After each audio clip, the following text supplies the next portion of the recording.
Student, welcome in ASC starter. Dear student, जितने बच्चे इस समय वीडियो देख रहे हैं, अगर वो दिल्ली के गवर्नमेंट स्कूल में पढ़ाई करते हैं और 6th क्लास में पढ़ रहे हैं, तो ये वीडियो आप ही के लिए है। और डीओई की तरफ से ना सिलेबस इश्यू किया जाता है, जिसमें बताया जाता है कि आपको मिड टर्म में कौन कौन से चैप्टर करने हैं और कौन कौन सी ग्रामर वगैरह करनी है, और बाद में जो फाइनल टर्म है ना, उसमें आपको क्या क्या करना है। तो इस वीडियो में मैं आपको सारा सिलेबस बता रहा हूँ। मैंने और भी वीडियोस बनाई हैं, डिस्क्रिप्शन में आपको लिंक दे दूंगा मैं, ठीक है। तो आप ध्यान से समझिएगा। देखिए, जो जो इसमें लिखा है ना, केवल आपको वही करना है अपनी किताब में से। जो इसमें नहीं लिखा वो आपको नहीं करना, ठीक है। तो आपकी जो हिंदी की किताब है ना, तो उस हिंदी की किताब में वह चिड़िया, जो आपको ये कविता करनी है, केदारनाथ जी ने लिखी है। तो इसमें पता है पेपर में कैसे आएगा, कवि कविता का नाम पूछेगा, कविता लिखी आएगी, उसके बाद में आपको अच्छे से पता होना चाहिए। उस कविता को देख के उनके प्रश्नों के उत्तर आपको देने होंगे, ठीक है। और आप कहेंगे सर ये चौथी क्लास पांचवी क्लास क्यों लिखा है। देखिए, आपको ना चौथी और पांचवी क्लास की भी कुछ चीजें करनी पड़ेंगी। तो आपको ये जो 60A 63 आप ये देख रहे हैं ना, तो ये कक्षा 4 की है। आप सिंपल ना विशेषण कर लो, तो चौथी क्लास का आपका सारा कवर हो जाएगा। पांचवी क्लास में आपको जो पाठ के अंदर जो व्याकरण बिंदु होते हैं ना, जैसे क्रिया विशेषण, तो अगर आप पांचवी क्लास की बुक नहीं भी खोलते, लेकिन आप क्रिया विशेषण कर लेते हैं ना, तो आपका हो जाएगा। संज्ञा और संज्ञा के भेद आप करेंगे।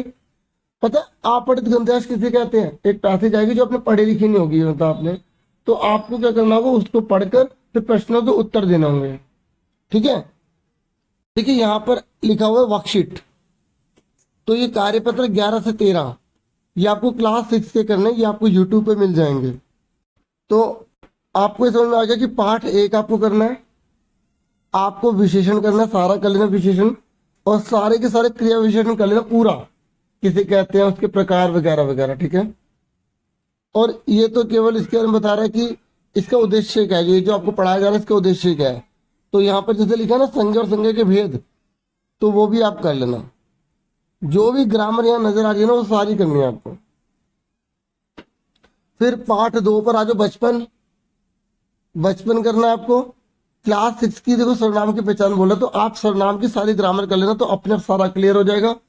पांचवी क्लास के लिए बोल रहे हैं कि सर्वनाम के भेद, तो आप जब सर्वनाम करोगे तो उसके भेद भी कर लेना, तो कवर हो जाएगा, ठीक है। और जो जो मैं बता रहा हूँ ना, कॉपी पर नोट कर लेना, ताकि आपको बाद में दिक्कत ना आए, ठीक है। संस्मरण मतलब होता है कि जैसे हम उसे पढ़ते हैं, तो उस चीज के बारे में हम अगर होते हैं, तो वो उसके बारे में हम क्या सोचते हैं। जैसे बचपन है ना, तो लेखिका अपने बचपन की बात बता रही है, तो आप अपने बचपन के बारे में क्या क्या बताओगे। अगर ऐसा कोई क्वेश्चन आएगा तो बता देना, ठीक है। तो देखो, सर्वनाम के सारे भेद आपको पता ही होने चाहिए। तो पुरुषवाचक सर्वनाम भी आपको अच्छे से पता होना चाहिए। क्रिया और विशेषण आपको पता होना चाहिए। भाषा और लिपि आपको पता होना चाहिए। भाषा किसे कहते हैं, लिपि किसे कहते हैं, ये आप करेंगे, ठीक है।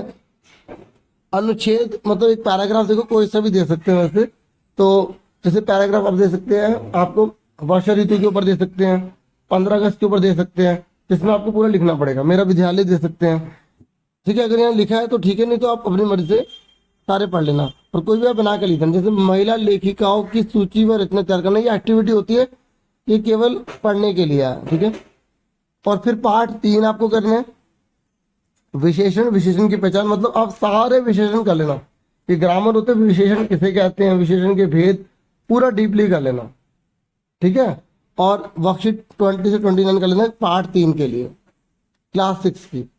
उपसर्ग और प्रत्यय भी आपको आने चाहिए। पता उपसर्ग प्रत्यय किसे कहते हैं।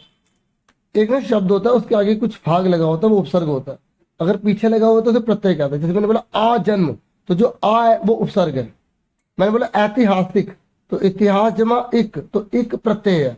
जो पीछे लगता है वो प्रत्यय होता है, जो आगे लगता है वो उपसर्ग होता है। तो आप हिंदी की जो व्याकरण की कोई किताब खरीद लेना ना, उसमें उपसर्ग और प्रत्यय की प्रैक्टिस कर लेना। हाँ, मैंने वीडियो बना रखी है उपसर्ग प्रत्यय की। आप उपसर्ग प्रत्यय लिख के चैनल का नाम लिखेंगे ना, एएससी स्टार्टर, तो वो वाली वीडियो आ जाएगी, ठीक है। नहीं आए तो किसी और के देख लेना, कोई दिक्कत नहीं है, ठीक है। तो बस इतना ही आपका सिलेबस है डियर, ठीक है। फिर आपके 15 सितंबर तक सारा सिलेबस हो जाएगा, तो फिर आपके पेपर स्टार्ट हो जाएंगे 22 के आसपास। अब अक्टूबर में पेपर नहीं है, सितंबर में ही है, ठीक है। और पत्र वगैरह जैसे आप कौन सा कर लेना, छुट्टी के लिए या शादी पर आप जाना चाहते हैं तो आपको छुट्टी चाहिए स्कूल से, या बीमार है, ठीक है, इस तरीके की छोटी मोटी जो एप्लीकेशन वगैरह जब छोटी क्लास में पढ़ते हैं ना वो पढ़ लेना, ठीक है। और जो पैटर्न आएगा ना, सैम्पल पेपर आएगा क्लास 6 का भी, CBSE तो नहीं, हम DOE के बच्चे हैं तो DOE इश्यू करेगी, तो वो मैं आपको सारे सैम्पल पेपर वगैरह प्रोवाइड कर दूंगा हर बार की तरह। अभी आप 6 में आए हो ना, तो आपको पता नहीं होगा इसके बारे में, तो मैं आपको बता रहा हूँ, ठीक है डियर।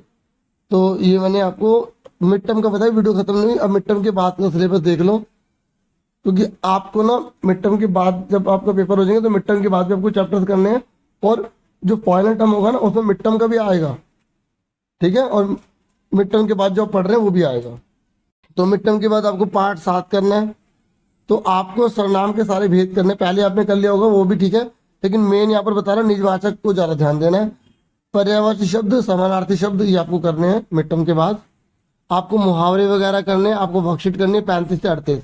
देखो अगर आप पहले से ही कर लोगे तो आपको बेनिफिट मिलेगा, टाइम बहुत कम रह गया है, ठीक है। आप सोचिए कि आपका कोर्स हो जाएगा, आपको बहुत मेहनत करनी पड़ेगी, ठीक है। और यहाँ पर आप जो भी है मैं आराम से दिखा भी रहा हूँ, आप आराम से पढ़ भी सकते हैं। फिर आपको पार्ट 8 करना है, पार्ट 8 करना है, और 8वां पार्ट में आप 39 से 46 तक वर्कशीट करेंगे, ठीक है।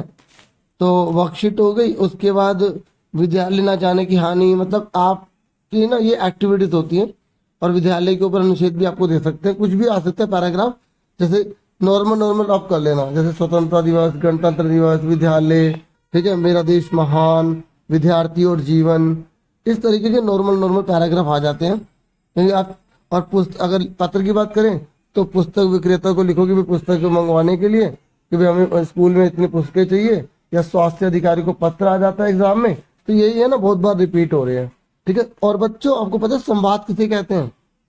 दो जनों के बीच बातचीत को संवाद कहते हैं। जैसे मैंने बोला राम कैसे हो, मोहन मैं तो ठीक हूँ, राम राम बोल रहे हैं कि अरे आज तो तुम दिखाई नहीं देते, हाँ छुट्टियां थी ना मैं गाँव गया हुआ था। तो इस तरीके दो जनों के बीच बातचीत जो होती है ना उसे संवाद कहते हैं, ठीक है। तो संवाद अगर आपके आएगा तो आप कर लेना, ठीक है, क्योंकि संवाद का परिचय मतलब दिया गया है, तो अगर वो तो सैंपल पेपर आएगा पता लग ही जाएगा। तत्सम तद्भव आपको करने हैं, विलोम शब्द आपको करने हैं, ठीक है। और अगर आपको ऐसे लगे कि मैंने कोई ग्रामर या इसमें नहीं बताई तो आप कमेंट कर सकते हैं, अरे कमेंट तो आप कर नहीं पाएंगे क्योंकि छोटी क्लासेस के है ना, ठीक है। बाकी आप देख लो ऑलमोस्ट सारा कुछ इसमें मैं बता ही रहा हूँ। फिर पार्ट 10 करना है आपको, कारक करने पड़ेंगे आपको, और यहाँ पे कारक का एक भेद होता है संबंध कारक, तो उस पर आपको ध्यान देना पड़ेगा, काकी की जैसे लगाना होता है। तो अब कारक के सारे भेद कर लेना ना, जो भी ग्रामर का एक पार्ट दे रखेगा आप सारे कर लेना। कवि कविता के नाम, पाठ और लेखक के नाम ये अच्छे से कर लेना, ठीक है। और अनुच्छेद मतलब वही पैराग्राफ होता है जो आपको थोड़ा सा लिखना पड़ता है, ठीक है। ये पाठ 10 है झांसी की रानी, और उसके बाद है पाठ 12। देखो जो पार्ट नहीं दे रखे वो आपको नहीं करने हैं, ठीक है।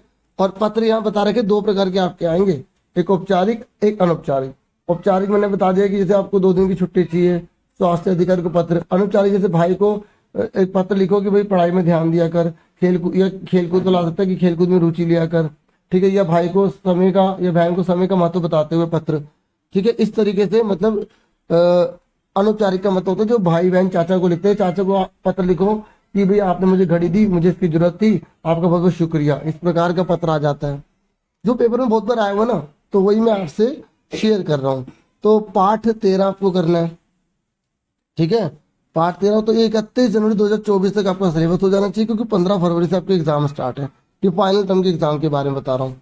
और बाकी आपके स्कूल के अंदर वर्कशीट वगैरह आपसे करवाई जाएंगी, आपका इंटरनल असेसमेंट वगैरह लिया जाएगा, ठीक है। पीरियोडिक टेस्ट होंगे, उसके नंबर अलग लगेंगे। तो ये मैंने आपसे पूरा सिलेबस डिस्कस कर दिया। एक बार मोटा मोटे तौर पर मैं आपको ये बताता हूँ कि कौन कौन सबको पाठ करने हैं। पाठ 1 हो गया, ठीक है, पाठ 2 बचपन, पाठ 3, ठीक है, ये मिड टर्म के थे। मिड टर्म के बाद पाठ 7, जो पाठ नहीं लिखे ना वो नहीं करने। पाठ 8 बस पढ़ना चाहे पढ़ सकते। 10, 12, 13, बस इतना ही था सिलेबस में। Thank you for watching and listening carefully. Take yourself dear students.